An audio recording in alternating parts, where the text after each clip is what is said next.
हिंदू मुस्लिम करते करते आग लगा दी बस्ती में, कुछ नेताओं के चमचे थे जो झूम रहे थे मस्ती में। नमस्कार, હું છું રાધેશ બુદ્ધભટ્ટી અને આપ જોઈ રહ્યા છો the press of India news. મારી પાછળ આપ જે સ્ક્રીન ઉપર દ્રશ્ય જોઈ રહ્યા છો, મોટી સંખ્યામાં આ તમામ મહિલાઓ અને ભાઈઓ આજે અહીં એકઠા થયા છે। કારણ છે પીવાના પાણીની તંગી। મોરબીના કચ્છ હાઈવે તરફ અને ખાસ કરીને મહેન્દ્રનગર વિસ્તારમાં આવતી જનકપુરી સોસાયટીમાં અહીંના લોકોના જણાવ્યા મુજબ છેલ્લા 2 વર્ષથી પીવાના પાણીની તંગી જોવા મળી રહી છે। કચરો અને ગંદકી પણ કોઈ જાતનો સાફ સફાઈનો કોઈ ઉપાય અહીં જોવા નથી મળતો અને આ તમામ જે મહિલાઓ છે તે પોતાનો આક્રોશ આજે મીડિયા મારફત ઠાલવવા માંગી રહ્યા છે। ત્યારે આપણે સૌથી પહેલા વાતચીત કરવા જઈશું આ મહિલાઓ સાથે અને જાણીશું કે કેટલા સમયથી તેમની આ સમસ્યા છે અને શું પ્રશ્ન છે। સૌથી પહેલા તમારું બેન નામ કહેજો ને। મારું નામ હંસાબેન રાજેન્દ્રભાઈ વાળા, જનકપુરી સોસાયટીમાં રહું છું। અમારે પાણીનો પ્રશ્ન છે અને બી ઘણા પ્રશ્ન છે, પણ બધાય સોલ્વ થાય તો અમે તમને કહેવા માંગી છીએ। તમે વાત તો કરો, હજુ તો કરો। એક તો જાણે પાણીનો, બીજો કે આ રોડ સાફ સફાઈનો અને આ કચરા આવતા નથી કચરાવાળા લેવા માટે, અને બીજો આ અમારા જે બિલ્ડર રહ્યા ને એને અમને પહેલા તો બહુ જ પાણી આપ્યું, એમ કાપ નથી મૂક્યો, આખો દી ને રાત પાણી ચાલુ ને ચાલુ। તો એને કાપ મૂક્યો તો અત્યારે ફાયદો અમને થાત ને। તો એને કેવું કેમ એમ કર્યું કે એના મકાન વેચાઈ જાય એટલા માટે, એના મકાન વેચાય એટલા માટે અમને આખો દિવસ પાણી આપ્યું, લાલચ આપી, લાલચના હિસાબે બધા એ મકાન ખરીદી લીધા। પટ્ટી કરી કઈ મકાનની કે આવી રીતે કે તમે મકાન લ્યો અમારી છેતરપટ્ટી એને કરી કે તમને અહીંયા ગેટ બનાવી દેશું, મંદિર બનાવી દેશું, સીસી કેમેરા મેકશું, પણ એ મહિલું અમને કાંઈ અહીંયા કરી દીધું નથી લોકોએ। અને અમારે કચરા પેટી કે મેકશું તો કચરા પેટી નથી કે પાણી કેમેરા મંદિર નથી, કોઈ વસ્તુને અમને સુવિધા દીધી જ નથી। અને પેલા અમને બધી આવી સગવડતા કરવાનું કીધું ને અમને છેતરપટ્ટી અમારી કરીને મકાન બધાને દીધા ને હવે પછી પાણી નથી આવતું, પાણી બંધ કરી દીધું એને। પેલા 24 કલાક આપ્યું, હવે પાણી ઠામું કોઈ નથી આવતું। કેટલા સમયથી પાણીનો પ્રશ્ન? 2 વર્ષથી છે પાણીનો પ્રોબ્લેમ। આમ તો 3 વર્ષથી, પણ 2 વર્ષથી તો અમારે આવતું જ નથી ઠામું। કોઈ આવે છે તો ઘડીક વાર આવે, એમાં અમે બાયું બાજી પાણી માટે, આના ઘરે કે બંધ કરો તો આના ઘરે આવે છે। એટલે અમારી સોસાયટીમાં એકબીજાને અમારે મગજમારી તો થાય જ તે આવી રીતે। એટલે અમારે તો કોઈનો સંબંધ બધાને એકબીજાને કટ થઈ જાય ને આવી રીતે, એ પાણી માટે થઈને અમને આવી રીતે બધાને હેરાન કર્યા છે। બોલો તમે સોસાયટીમાં કુલ કેટલા મકાન આવેલા છે, કેટલા પરિવાર આ સોસાયટીમાં રહેતા હશે? 400 મકાન, 400 મકાન। आप तरफ अपने बाहर के लोग जाए कहाँ पानी लेने के लिए? अब हिंदी वालों को तो पता है नहीं कि कहाँ पानी मिलेगा। 2 साल से कचरा फेंकते हैं, बच्चों को बीमारी लग जाएंगी पीछे। आप जाके देखो पीछे कचरा कितना फिका हुआ है पीछे भी, और साफ सफाई नहीं होती इधर? नहीं, कुछ नहीं होती है। कहाँ डालेंगे, कहाँ जाएगा कचरा? और पानी की समस्या तो सभी परेशान है। एक के घर में आता है, एक के आता है, एक के नहीं आता है, क्या करें फिर? कहाँ पकड़े बिल्डर को? वो तो पैसा बना के चले गए। प्रॉब्लम तो हम लोगों को है ना, कौन सुनेगा हमारी? બિલ્ડર પૈસા બનાકર ચલે ગયે, આ લોકોનો આક્રોશ આપ સાંભળી રહ્યા છો। આ બધા મહિલાઓ પાણીની જે તંગી છે તે ભોગવી રહ્યા છે। આપ જોઈ રહ્યા છો કે આ તમામ મહિલાઓ બેન તમે શું કહેવા માંગશો?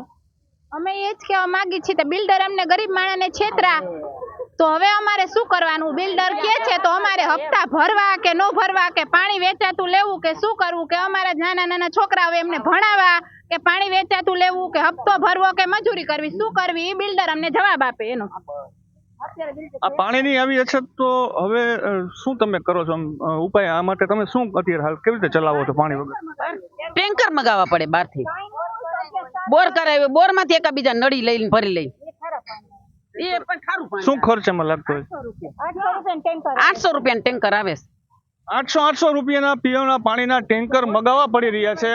મોરબીને સ્માર્ટ સિટી બનાવવાની જે મોટી મોટી ડફાસો ચાલી રહી છે, ફાંકા ફોજદારી ચાલી રહી છે, તેની વચ્ચે આ જે નગ્ન વાસ્તવિકતાના આ દ્રશ્યો છે અને પુરાવા રૂપે આ તમામ જે મહિલાઓ પોતાનો આક્રોશ ઠાલવી રહ્યા છે કે તંત્રવાહકોને ચોખ્ખું કહેવા માંગી રહ્યા છે કે સૌથી પહેલા જે પાયાની અને મૂળભૂત જરૂરિયાતો છે તેને પૂરી કરવામાં આ તમામ જે તંત્રવાહકો છે તે કેટલા વામણા પુરવાર થયા છે તેના આ લાઈવ દ્રશ્યો અત્યારે આપણે અમે બતાવી રહ્યા છીએ। પુરાવો જોતો હોય, ફાઇલ નો તો જો રહી, ફાઇલ છે કમ્પ્લીટ, પુરાવો સહિત છે। કાલે તમે રજૂઆત કરવા ગયા હતા, શું જવાબ મળ્યો તમને? શું કીધું? અમે આવશું સર્વે કરવા તમારા જનકપુરીમાં અમે આવશું એમ કીધું હતું। આવ્યું પછી? 2 જણ આવીને વયા ગયા. અહીંયા કઈ પાણી બાણી કે અહીંયા કઈ આવતું નથી એમ કીધું કે તમારી સોસાયટી સેમાં આવતી નથી એવી રીતે અમારામાં નથી આવતી એવી રીતે આ શેરીમાં અમારી આવતી. શું કહેવા માંગો છો? એમ કે આ આરન જનકપુરી ઈ ક્યાંય આવતી જ નથી એમ. જો આપણે બોલતી જ નથી તો બોલ્યા વગર અહીં કેમ અમે રહી?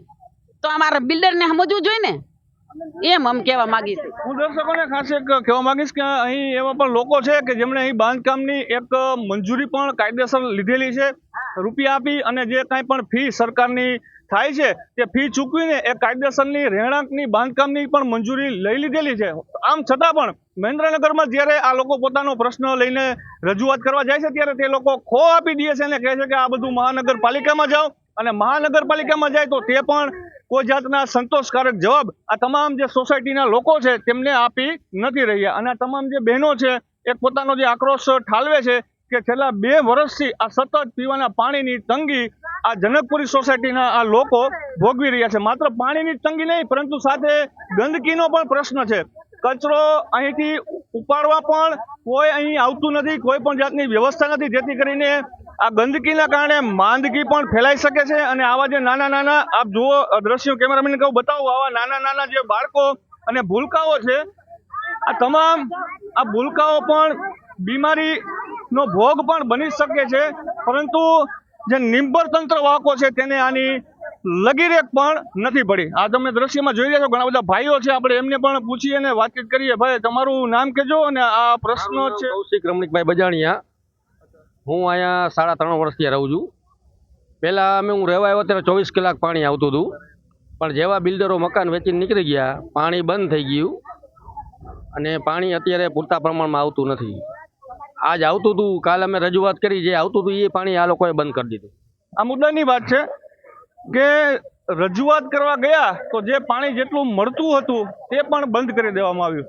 આ તો પડિયા ઉપર એક પાટો મારવા જેવો ઘાટ જોવા મળ્યો છે. અને આપ બીજું કંઈ કહેવા માંગશો કે બીજી તમે જે રજૂઆત કરી તો શું જવાબો મળ્યા તમને ગઈકાલે? ગઈકાલે તો હું ગયો નહોતો, બહેનો બધા ગયા હતા. એક અધિકારીનો અહીંયા સર્વે કરવા આવ્યો હતો, એને એમ કીધું કે અમારે કોર્પોરેશનમાં સોસાયટી આવતી નથી, ગ્રામ્ય જે પાણી પુરવઠા વિસ્તારમાં સોસાયટી આવે છે એને તમે મળો, અથવા તો હું કે સાહેબને હું અત્યારે રજૂઆત કરીશ, 4-5 દિવસમાં એનો જવાબ આવશે એમ કીધું. માત્ર એક ખાલી આશ્વાસનો ખાલી આપવામાં આવી રહ્યા છે, પરંતુ નક્કર જે કાર્યવાહી કહેવામાં આવે તે કોઈ પણ જાતની કાર્યવાહી જોવા નથી મળતી. અને જે આ જનકપુરી સોસાયટીના 100 થી વધુ ઘર અને 2000 થી પણ વધુ પરિવાર પોતાના બાળકો સાથે અહીં વસવાટ કરી રહ્યા છે, જેમાં ઘણા બધા હિન્દી ભાષી ભાઈ બહેનો પણ અહીં રહી રહ્યા છે. અને આ જે લોકો છે તે રજૂઆત કરવા જાય છે તો તેને પણ ખો આપવામાં સરકારી બાબુઓ ખૂબ જ આગળ આવતા હોય તેવા દ્રશ્યો સામે આવી રહ્યા છે. હવે આ ઘણા બધા જે મહિલાઓ છે, છેલ્લે બેન તમને પૂછવા માંગીશ કે હજી આ પ્રશ્ન નિરાકરણ નહીં થાય તો આગળના સમયમાં શું તમે કરવા માંગશો? અમે ઈ તમને કહેવા માંગી છીએ કે હવે અમે તો અભણ માણસ, અમને આ બાબતમાં કોઈ જાતની ખબર પડતી નથી. તો તમને અહીં બોલાય કારણ કે અમે તમારા આગળ સલાહ લઈ, હવે અમારે શું કરવું આગળ જઈને? મીડિયાના માધ્યમથી એક માર્ગદર્શન મેળવવા માંગે છે, પરંતુ અમે તો આપણો જે પ્રશ્ન છે તે આ તમામ જે સરકારી અધિકારીઓ છે તેમના ધ્યાને મૂકી રહ્યા છીએ અને અમારું જે કાર્ય છે તે અમારી ફરજના ભાગરૂપે અમે હાલ પણ કરી પણ રહ્યા છીએ. અન્ય કાંઈ બીજા કોઈ બહેનો છે, કોઈ બોલવા માંગતા હોય કાંઈ? બેન તમે શું કહેવા માંગશો? હું તો કોઈ નહીં, બસ અમને પાણી પૂરું પાડો, નહીં તો અમારે મકાન ખાલી કરીને છતાં મકાને ભાડે રહેવા વહી જાવ છે. છેતરપિંડી કરાય, છેતરપિંડીથી મકાન એને આપ્યા છે કે પાણીની સુવિધા છે, બાગ બગીચા કરી દેશે, માતાજીના મંદિર કરી દેશે, કોઈ જાતની સુવિધા એ કરી નથી દીધી એને. અને પાણી વગર હેરાન થાય. 2 વર્ષથી સખત પાણીનું ટીપું આવતું નથી. હવે ઘરે ઘરે બોર તો છે નહીં, 2-4 જણાના ઘરેથી બોરની બચાડા પાણીની નળી લઈ લઈને એકબીજા થોડું પાણી ભરીને એનું ગુજારણ ચલાવે છે એ લોકો. હવે પાણી વગર અમે શું કરું? પાણી પુરવઠા હાઉસમાં ગયા તો અહીંયાથી ધક્કા મારીને અમને કાઢ્યા કે નગરપાલિકામાં જાઓ. નગરપાલિકામાં ગયા તો કે મીડિયા વાળા આવશે. કાલે સાંજે આવ્યા 4 વાગે આવીને કે અમારા અંડરમાં સોસાયટી નથી. મીડિયા વાળા કે પાણી પુરવઠા વાળા? પાણી પુરવઠા વાળા આવ્યા તો એને કહી દીધું કે તમારી સોસાયટી અમારા અંડરમાં નથી, બસ પાણી બંધ થઈ ગયું. તમને કઈ પૂછ્યું નહીં ને? સવાલ ન પૂછ્યો? ના, કાંઈ નહીં. આટલું કઈ નહીં કે તમારી સોસાયટી અમારા અંડરમાં આવતી નથી. તે કાલ આજ પાણીનો વારો હતો, પૂછાય ને તો શેમાં આવે છે આ સોસાયટી? આજ પાડી દીધી કે અમારા અંડરમાં નથી તમારી સોસાયટી. ના, આજનો નળનો વારો હતો ભાઈ, આજ પાણી પણ એને બંધ કરી દીધું છે. હા, પાણી બંધ કરી દીધું, પાણી નથી આવ્યું સવારનું. સવારે નથી મળ્યું? તો આજે છઠ્ઠો દિવસ 7મો દિવસ થયો તો હાવ પાણી સ્ટોપ કરી દીધું. અને અમારો ખાનગી પ્રશ્ન કોઈ ફોર્મ ભરવા આ તે એવી રીતે અમે ઓફિસે જઈને તો એમ કે જનકપુરીનું કોઈ પણ કામ આપણે કરવાનું થતું નથી. જનકપુરી કોઈ ચોપડે બોલતી જ નથી. તો સવાલ છે, આ જનકપુરી શેમાં બોલે છે? મોરબી જિલ્લામાં નથી, ગુજરાતમાં નથી, ભારતમાં નથી, તો અમારો ધ પ્રેસ ઓફ ઇન્ડિયા ન્યૂઝનો એક સવાલ છે, શું આ જનકપુરી સોસાયટી પાકિસ્તાનમાં આવેલી છે? આ સોસાયટીના લોકો આવા તકલીફ ભોગવી રહ્યા હોય અને જે તંત્ર વાહકો છે તે ધૃતરાષ્ટ્રની ભૂમિકામાં જોવા મળી રહ્યા હોય તો આનાથી વધુ ઘોર કમનસીબી કોને કહી શકાય? 2 વર્ષથી લોકો પીવાના પાણી માટે તડપતા હોય. આવા નાના નાના જે બાળકો, કેમેરામેનને કહો દ્રશ્ય બતાવો બાળકોના, નાના બાળકો આ તમે જોઈ રહ્યા છો કે એટલી ગંદકીનો પ્રશ્ન છે કે ગંદકી અને કચરો પણ અહીંથી ઉઠાવવામાં ન આવતો હોય તો આવા નાના ભૂલકાઓ જે બીમાર પડતા હોય અને માંદગીનો ભોગ બને તો આનું જવાબદાર કોણ? આ ધ પ્રેસ ઓફ ઇન્ડિયા ન્યૂઝના માધ્યમથી ફરી એકવાર અમે તમામ જે બેરા અને મૂંગા તંત્રવાહકો છે તેને આ સીધો સવાલ પૂછી રહ્યા છીએ. મોરબી જિલ્લામાં આવા આપના વિસ્તારમાં જો કોઈ પણ પ્રશ્ન હોય તો ધ પ્રેસ ઓફ ઇન્ડિયા ન્યૂઝની અમારી ટીમના વોટ્સએપ નંબર 9624315303 પર અમારો સંપર્ક કરી શકો છો. જો આપના વિસ્તારમાં હશે કોઈ સમસ્યા તો ચોક્કસ અમારી ટીમ પહોંચશે ત્યાં the press of India. Morbi જિલ્લાના આવા વધુ સમાચારો માટે ખાસ તમામ દર્શકોને મારી અપીલ છે કે ધ પ્રેસ ઓફ ઇન્ડિયા ન્યૂઝનું અમારું ફેસબુક પેજ અવશ્ય લાઈક કરો અને ફોલો કરો. Radhesh Budhbhatti, the press of India news.